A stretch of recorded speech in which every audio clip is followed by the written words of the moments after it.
예, 장관님. 정부 정책 기조가 좀 바뀐 것 같아요. 대통령도 민생 현장으로 더 들어가자 그렇게 하고 정부 여당도 민생을 강조하고 있는데 장관님도 민생으로 들어가서 해결을 하실 거죠? 네, 당연하죠. 장관님이 생각하는 국토교통 분야의 민생 과제가 가장 핵심적인 것 세 가지를 뽑으라면 어떤 것을 생각하실 수 있겠습니까? 우선 집값이겠고요. 예. 집값과 주거, 그다음 이제 교통, 주거에 바로 연결되겠고요. 그 외에도 여러 가지가 많습니다. 지금 포인트가 조금 좀 다른 것 같은데요. 한번 화면을 좀 봐주세요. 실질적으로 해결해야 될 민생 과제가 있습니다. 전세 사기, 부실 시공, 위반 건축물.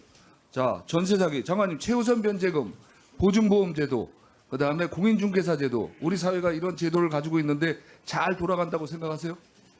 허점이 많죠. 그렇죠. 예. 이게 이렇게 허점이 많다 보니까 이 전세 사기 같은 문제도 이제 발생을 하는 거예요. 저희가 특별법을 제정을 할 때 정부가 입장이 어땠냐면 특히 장관님도 이게 그 전세 사기 규모를 예측할 수가 없어서 나중에 정부가 부담하기가 정말 곤란하다. 그다음에 다른 사기 문제에 대해서 형평성에 맞지 않는다고 그래서 선보상을 하지 않았습니다. 그래서 여러 가지 이제 제도를 만들었는데 자 보시면 추가 제도 개선이 필요한 사항이 있어요. 이건 법 개정안이 발의가 됐는데 이게 이제 특별법을 논의를 할 겁니다. 그런데 자 이거에 앞서서 이 사기를 당한 사람들 가장 힘들고 어렵고 황당한 게 내가 누구한테 가서 하소연하고 조언을 받아야 하는 건데 수원 사기 당하신 분들하고 간담회를 해보니 수원도 지원센터가 있고 경기도에도 지원센터가 있고 국토부에도 지원센터가 있고 한데 차이가 뭡니까? 지원센터의 차이. 실질적으로 어디가 있느냐가 중요한 게 아니라 한 곳이라도 실질적인 도움을 받을 수 있어야 되지 않겠습니까? 이거 국토부가 한번 점검해서 어디 한 군데 신청을 하면은 실질적으로 도움을 받을 수 있어야 되는데 이게 안 돼요. 그래서 전임 상담사 제도가 왜 필요한지 한번 점검을 꼭 해보셔야 됩니다. 자, 다음에 자 현장에 이제 공인중개사들하고 면담을 해보면 옆에 있는 공인중개사 아니면 어떤 물건들이 전세 사기성이다는 걸 본인들은 안다는 거예요. 아니 그런데 저 모든 행정력을 동원을 할 수가 없지 않습니까? 현장에.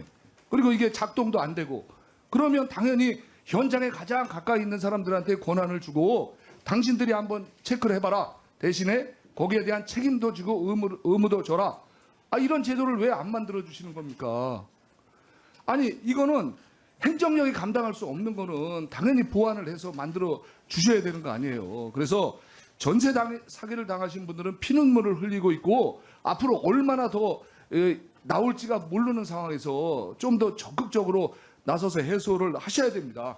자 다음 자 검단 아파트 GS 지하 주차장 붕괴는 우리 국정 감사를 거치면서 국토부가 주선을 해가지고 어느 정도 이제 양쪽의 GS하고 LH하고 이제 합의점을 만들어가고 있는데 역시 주민들이 동의를 해주셔야 되는 거예요. 진일보 한 거는 틀림없이 맞습니다. 열심히 노력해 주시는 건 맞고 31일 날 3자가 모여서 아마 최종적으로 논의를 하는 모양인데 장관님도 관심을 가지시고 이 주민들이 실질적으로 아니 이분들은 그냥 날벼락으로 5년 동안 피해를 입은 거예요. 그냥 경제적인 보상으로 끝날 게 아니라 정서적인 거, 그다음에 이 무형적인 거 이걸 어떻게 책임질 겁니까? 적극적으로 한번 챙기셔야 될 거고요. 자, 21블록. 자, 이한준 사장님 잠깐 나와 보세요. 자, 우리가 국감 때 21블록에 질의를 하니까 사장님은 주민들과 만나 대화도 하고 그다음에 주민들이 원하는 안전진단업체에 의뢰해서 안정성 여부도 판단하겠다고 했어요. 예. 약속하셨죠? 예, 그렇습니다. 자, 다음 보세요. 그런데 22일 날 입주민 대표자하고 LH하고 간담회를 했어요. 뭐라고 그랬냐면 야 사소한 것까지 간섭해? 그러면 아주 재시공을 요구하면 아예 그냥 평행선 없는 거 이제 평행선을 달릴 수밖에 없다. 이것도 책임자 그때 누가 갔습니까? 그 현장에? 우선 그렇게 그런 데서 입주자 분들의 그 의견을 무시한 그 담당자들, 사업 단장, 부장, 현장 관리관에 대해서는 직위해제를 해서 본사 대기명령을 네. 했고 자, 사장님. 예. 좋습니다. 그 사장님 이제 발빠르게 조치하시는 건 좋은데 이분들이 원하는 거는 자 사장님한테 여쭤보고 장관님께 여쭤보겠습니다. 장관님이 그런 아파트에 들어가서 더 씌워서 하는 아파트에 들어가서 철근 70으로 빠졌는데 사시겠습니까? 사장님 사시겠어요? 내가 누군가를 설득을 하려면 내가 확신을 가져야 상대방을 설득할 수 있는 거 아니겠습니까? 그렇습니다. 아 그럼 저 본인이 납득을 못 하는데 어떻게 상대방의 설득이 되겠어요? 예. 재시공을 하시든지 아니면 정말로 주민들이 받아들일 수 있는 안을 내놓으시든지 하셔야 됩니다. 당연히 그렇게 하겠습니다. 장관님, 이거는 어떻게 보면 지하 주차장 문제보다 더 심각한 문제예요. 이거 저 보고 받으시고요. 이거 확실하게 민생 해결하셔야 됩니다. 네, 알겠습니다.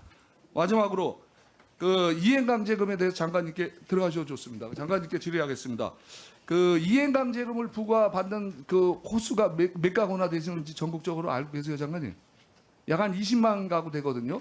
그런데 19년 법이 개정될 때까지는 그래도 그냥 별 문제 없이 돌아갔어요. 왜냐하면 이행강제금 횟수가 제한돼 있었기 때문에 어떤 지자체에서는 그 완화를 좀 시켜주고 어떤 지자체에서는 그 지자체 실정에 맞도록 제도 개선도 해주고 했기 때문에 이게 문제 없이 넘어갔는데 19년에 느닷없이 법이 개정돼 가지고 평생 이행강제금을 낼 수밖에 없게 되었어요. 그러다 보니까 지역 간의 형평성 문제가 발생하고 있고 더 중요한 거는 아니 대출이 안 돼요. 이게 그러니까 기존에 들어가 있는 사람 나갈 수도 없고 새로운 사람 들어갈 수도 없고 불법 건축물이라고. 그래서 이분들의 피눈물도 닦아주셔야 됩니다. 왜냐하면 그래서 이게 지금 양성화하는 방법이 가장 좋은데 양성화가 안 된다면 장관님이 대안을 가지고 민생의 현장으로 가셔가지고 해결 방안을 찾아주셔야죠. 법 개정안이 올라와 있거든요. 개정할 때 적극적으로 좀 검토해 주시기 바랍니다. 아니 그 19년에 국회에서 만든 법 아닌가요, 혹시?